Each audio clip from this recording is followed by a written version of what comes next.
Bakit parang pinapahirapan ka ng kung ano masamang espiritu? Marami kong inalalayang makabangon si tatay at si sinandal sa ulan. Hindi ko alam pare, wala akong lakas.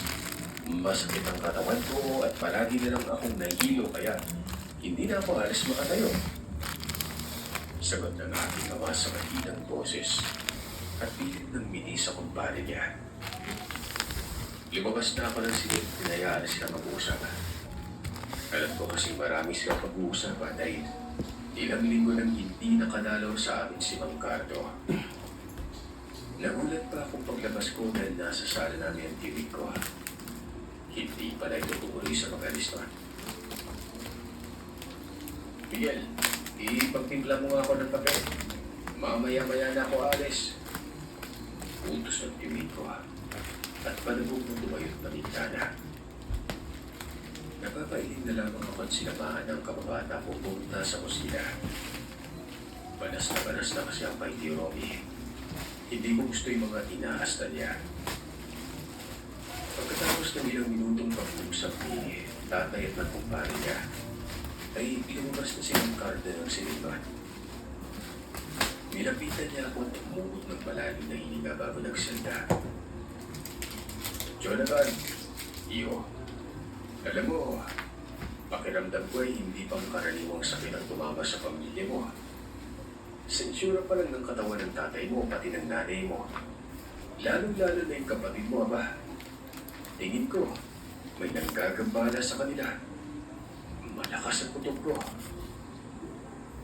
Ano kung ibig sabihin ng Cardo, ha? Palagay ko'y binarang sila. Hindi ako pwede magkabali sa kutob ko yun. Huwag ka makinig sa mga ganyan, Jonathan. Silip ni Tio Rocky sa usapan. Mga pamahiin lang yung sinasabi ng kumpare ng kuya mo. Diyos ko, anong taon na pa ngayon? Hindi na tayo nabubuhay sa panahon ng anting-anting. Anya, natigilid sa aking huwag paniwalaan ang sinasabi ni Mang Cardo. Eh kung pamahiin, bakit hindi mo ipaliwanag yung mga sugat sa likod ni Ellie? Yung mga putik na lumalabas sa katawan niya. Tsaka kung talagang simpleng sakit lang yan, bakit halos lahat ng nalilihan sa bahay na ay nagkakasakit? Infection lang yan. Marunong pagkain ba? Maalikabok na hangin at kung ano-ano pang kalokohan sa paligid.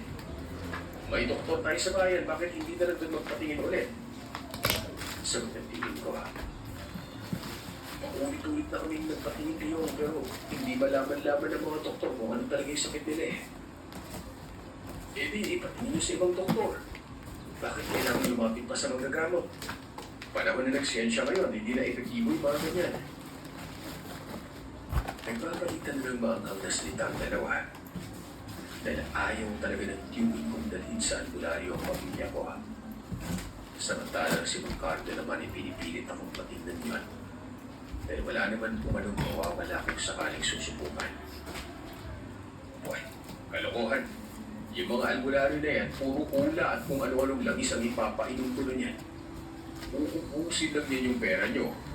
At kung sakaling makalason pa ng pasyente sa dami ng pinapainom na umat at langis, eh sino mananagot sa inyo? Hindi na wika ni Tio Romy nun. Tio, pasensya na po pero hindi ko na po kaya yung itong kalagayan eh. Kung may kahit maliit na pag-aasang nagsasabi ni Mang Cardo, susubukan ko. Hindi na po ito usapin ng pamahiin at pawasensya. Usapin na po ito tungkol sa buhay ng pamilya ko. Eh kung mamatay sila sa kagagawa ng anulaan yan, kasalanan mo yan. Sigaw ni Tio. At sa hindi ko maipaliwanag na dahilan, nandisip ng kanyang mga mata. Ako na bahala.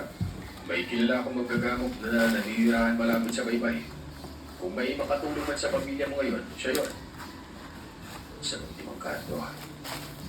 Hindi ito rin tumigil sa pagsasalita ang piling ko. Talagang hinaharapin niya ako at paulit-ulit na sinasabihan. Huwag nang dalhin sa magagamot ang pamilya ko. Hindi ko na pinansin ba ang sinasabi niya. Bahala siya sa buhay niya kahit maghatod ko siya magtatanak. Wala akong pakialaman. Mang Cardo, kailan pa tayo alis? Ngayon na, kung kaya mo. Agad kaming naganda ni Miguel. Kinuha ko na rin ang natitirang pera para kung sakali man ay may paggastos kami sa pupuntahan. Isa-isa na namin isinakay sina nanay, tatay at Jen sa lumang jeep ng Ricardo. Habang paalis kami ay narinig ko si Tio Romy na nagsisisigaw sa bakuran. Kapag mas lalong lumalayan, huwag niyo akong sisira at huwag kayong lalapit sa akin para humingi ng tulong. Sigaw niya at halos nagpumirentado na. Hayaan mo siya, huwag mong pansinin ang tuwin mo.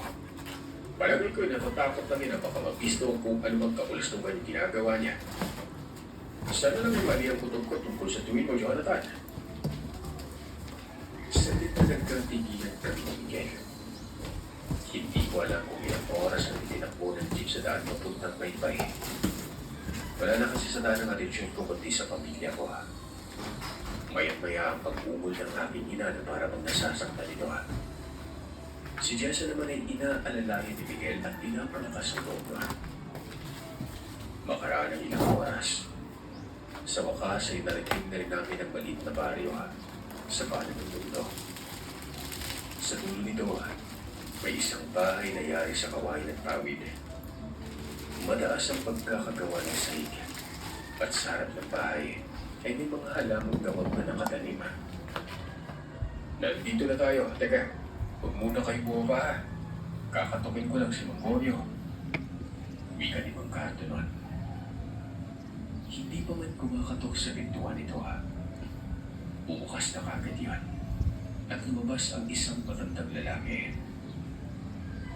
Nag-usap silang saglit bago lumapit sa amin si Mang Cardo at inalalayan ng papasok sa loob ng bahay ang aking ama. Ako naman ang umaalalay sa aking ina't si Miguel sa kapatid ko. Nang makapasok na kami sa loob ng bahay, ay hindi na nagpatumpik-tumpik pang albularyo. Nagsimula nito maggamot. Tahimik lang kung nakaupo malapit sa bintana. Nagtagal ng ilang oras ang gamutan na ginagawa sa pamilya ko. Awang-awa ako habang pinagmamas na nagwawamunan ko. Halos mag-iyak-iyak na dahil sa karamdamang pinagdaanan. Sa bawat ginagawang paggagamot ng albularyo, ay kitang-kita ko kung paano silang nahihirapan. Lalong-lalo ng bunso kong kapatid.